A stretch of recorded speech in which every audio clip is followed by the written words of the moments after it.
Olá, aqui é o Gonçalo com mais um vídeo e hoje é um vídeo muito especial, então você tem que ficar aí até o final do vídeo porque eu vou passar muita informação muito importante. E por que eu estou te dizendo isso? Porque eu acabei de voltar do primeiro dia do curso, do treinamento de Practitioner, de Programação Neurolinguística com um Master Trainer, Claudio Lara. Então a informação que eu vou dividir com você é quase como se você estivesse lá. Digo por que quase? Porque nós tivemos muitas horas juntos, aí muitas horas aprendendo daí da fonte. E eu não teria como passar tudo isso em um vídeo relativamente curto, mas sim eu vou trazer os melhores insights, as melhores informações que eu consigo transmitir por aqui para você. E depois eu com certeza vou criar outros vídeos um pouco mais longos, explicando um pouquinho mais tudo aquilo que eu tenho aprendido hoje.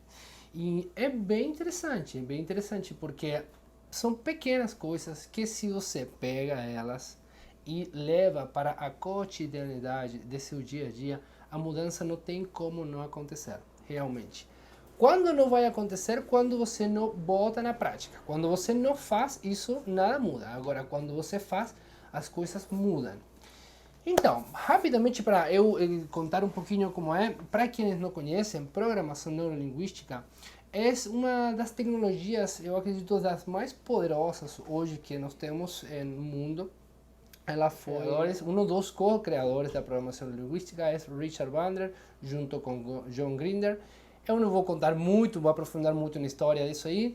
Depois, se vocês querem, me perguntam aqui, escreve aí, eu, Gonçalo, eu gostaria de saber um pouco mais da história, mas realmente a história é interessante para contextualizar o que nós vamos falar, mas no vídeo de hoje não é o tema principal. Mas eu quero contar uma coisa. Se foi muito interessante entender qual foi a história de um dos co-criadores, por quê? Porque a forma na qual ele foi pensando, as coisas que ele foi fazendo na sua vida, foram encaixando a sua mente, encaixando a forma na qual depois ele junto com John Grinder, eles constroem desenvolvem esta tecnologia. Uma das coisas que hoje aprendimos é a importância da linguagem, coisa que eu já venho falando bastante nesses vídeos e hoje mais que nunca vamos reforçar isso. A linguagem, entendida como a programação neurolinguística, é muito importante porque é a forma em que nós recebemos parte da nossa comunicação, parte daqueles inputs, daquela informação que nós estamos recebendo, no caso, numa comunicação com outra pessoa. Então, realmente é muito importante. E é muito importante quanto dessa informação você captura, ou seja, quanto você realmente entende, pode processar, pode realmente entender e interpretar do que a outra pessoa está se comunicando ou está procurando se comunicar com você. E quando nós falamos da linguagem, tem obviamente palavras, e existem várias palavras, ou existem várias construções de palavras que fazem toda a diferença na hora de se comunicar. Duas palavras juntas que nós utilizamos hoje para trabalhar foram os porquê. Essas palavras juntas, em termos de perguntas, são realmente interessantes de levar em consideração e ter muita atenção. Por que eu estou te dizendo isso? Por o seguinte, quando você utiliza um porquê em termos de pergunta, o interessante é você saber o que provavelmente ou com certeza vai receber da outra pessoa. Os porquê, eles trazem um senso de julgamento. Ou seja, quando você pergunta a alguém por quê, provavelmente o que você vai elicitar é uma emocionalidade, é uma resposta que ele vai surgir uma emoção e através dessa emoção essa pessoa vai sentir um pouco como a obrigação de construir uma resposta racional para você, para que possa de alguma forma responder para você. E isso tem uma origem em nossa infância. Nós, quando somos crianças, às vezes, nossos pais, o que acontece? Quando nós fazemos algo, sobretudo quando isso é uma coisa involuntária, o que acontece é que muitos pais perguntam por que você fez aquilo? E essa associação de aquilo que talvez esteja errado nesse momento e a pergunta de um pai desse jeito, talvez com um tono diferente, em uma circunstância diferente que está acontecendo aí, pode trazer uma sensação de que algo está errado. Então, isso nós associamos no tempo e quando alguém pergunta para você por que você fez aquilo, talvez você, a primeira coisa que acontece é uma emocionalidade e depois você traz alguma racionalidade, alguma explicação lógica para de alguma forma contentar essa resposta. Senão a resposta poderia ser porque sim, porque não. Mas não queremos, nunca, na maioria das vezes não queremos utilizar, não queremos receber essas respostas como respostas. Não queremos receber um porque sim. Nós procuramos uma resposta um pouco mais lógica, mesmo que ela originalmente seja através da emocionalidade. E não sei se você percebeu, mas eu falei mas. Essa é outra palavra muito interessante para levar em consideração. Por quê? Por o seguinte, quando você fala mas, a capacidade que tem essa palavra de fazer gera uma anulação de tudo aquilo que você já falou. Então, se eu falasse assim, tudo o que eu estou dizendo para você talvez soa um pouco chato, mas é muito importante para a sua vida, o que eu fiz foi anular tudo aquilo que estava antes. E isso é bem interessante, por quê?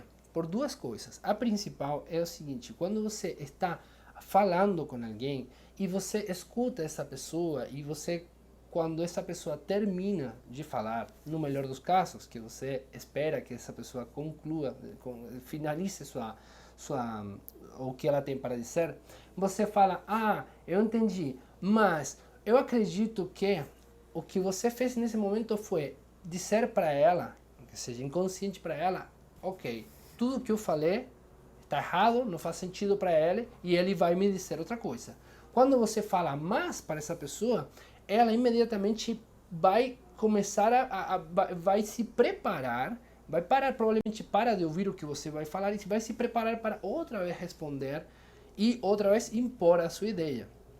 Então, essa palavra é muito, muito poderosa.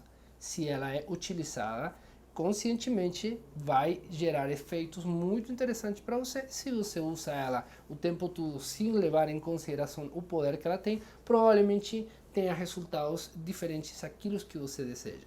Outro exemplo muito interessante é quando você pensa numa situação na qual você tenha comprado alguma coisa e que você talvez não tenha se sentido muito à vontade depois que você comprou ela. Provavelmente o que você fez internamente na hora de comprar foi achava que aquele sapato ficava um pouco apertado, achava que o preço era caro, achava que não ia a utilizar muito, mas era o único par de sapatos que estava nessa loja e estava em liquidação. Isso foi uma construção que você fez internamente para anular tudo aquilo ruim que você está, para poder você justificar e você comprar aquilo. Agora, se nós invertimos tudo isso e eu falasse para você, o sapato está num preço super de liquidação e é o último sapato da loja, mas esse sapato está apertado, esse sapato está desconfortável e provavelmente você não vai utilizar. Qual seria a decisão que você teria tomado neste segundo caso? Provavelmente esse sapato você não teria comprado e com certeza não teria depois se arrependido no caminho. Desculpa por essa palavra, mas eu estou aprendendo também algumas palavras a utilizar elas. Faz parte do aprendizado. Essa é outra coisa. Quando você aprende uma coisa, o caminho do aprendizado é através do erro. Então, nada de se envergonhar com os erros e a se orgulhar. Quanto mais erros você cria na sua vida, mais vezes você se expõe a situações de desconforto para você aprender, mais você vai aprender. Então, vamos lá.